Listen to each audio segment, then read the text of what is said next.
Horse racing has been a sport since ancient Greek Olympics and is still going strong today. On a private farm in Maryland lives former racehorse Ozzie Murdoch, and he has a very special story. This is a story that's worth telling. It's not only one that touches my spirit, but one that I think will touch other people. It's really the story of this thoroughbred foal who survives early trauma, and it looked like he was going to die, that he would not make it. Right after his birth, when everything has gone as planned, and everything looks like it's fine, he actually learns to stand, and he begins to nurse, but he can't nurse, and they don't know why.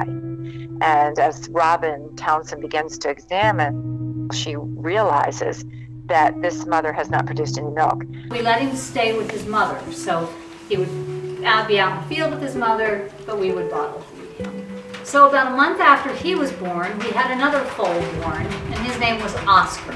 So Oscar and Ozzie became very, very good friends. They went through everything together, and they were kind of an inseparable pair. Ozzie became a very high-spirited, rambunctious, mischievous colt, and Oscar was just the opposite. He was much more cautious and thoughtful, but they just paired up together and became the best friends and did everything together. They both go on to be trained for racing careers. They're separated for 8 years. And in that period of time, Ozzie is sold off. They don't want him to be sold off, but he's claimed in a claims race in his first race. We watched in the paper for his name to see if he was racing and so forth, and then he sort of disappeared. We didn't see his name anymore. And eventually, 2.5 years later, I saw that he was racing. He was 5 years old at that time. And I went to see him, and he was big, and he had turned a lot lighter. He still wasn't like this. He was a darker steel gray. And I recognized him, but when he turned, one side of his hind quarter was dropped lower than the other. And we found out he had a disease called EPM, which causes neurological damage. He's no longer any good as a racehorse, and they now use him as what they call a policeman. They put him in a race, and they know he's going to finish probably dead last because of this neurological condition. And they put him in the race just so he can so they can buy other horses or claim other horses. And she's brokenhearted because that's no way to really treat a racehorse, a thoroughbred. So she offers to buy him back. And the owner says he would think about it. And about 6 months later, when the owner was in ill health, he called her back and said, I want to sell him to you. So she goes and she pays him for it.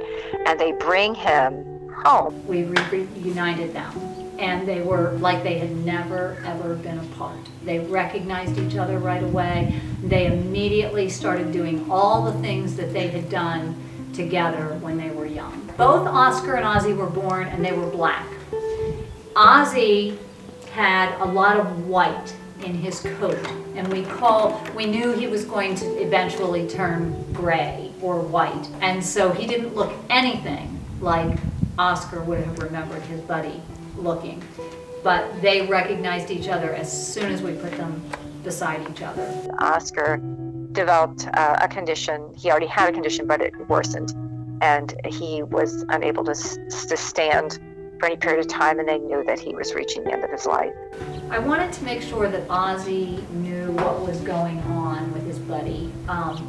And I think he sensed it. He just, he saw that his buddy couldn't keep up with him. And that I felt it was important for Ozzie to be able to see what was going on. The man had been here digging the hole for a while, and Ozzie was in the field next to where we were going to bury Oscar. And he got very curious and came down to the fence. So the vet came, and I walked Oscar over, and I let Ozzie and Oscar just kind of talk over the fence for a couple of minutes, and I had a carrot, and they shared the carrot. I walked Oscar over to near the hole, and Ozzie stood there. So I was holding Oscar's head, and he dropped. And as he dropped and hit the ground, he took off running and went across the field as far away as he could get from where we were. but he never, ever stopped looking. About an hour later, he came down to where we had actually put Oscar in the ground, and he just stood there and stared. And for about the next 2 weeks, every day when I took Ozzie out to the field, he would stop right at that spot and just stare.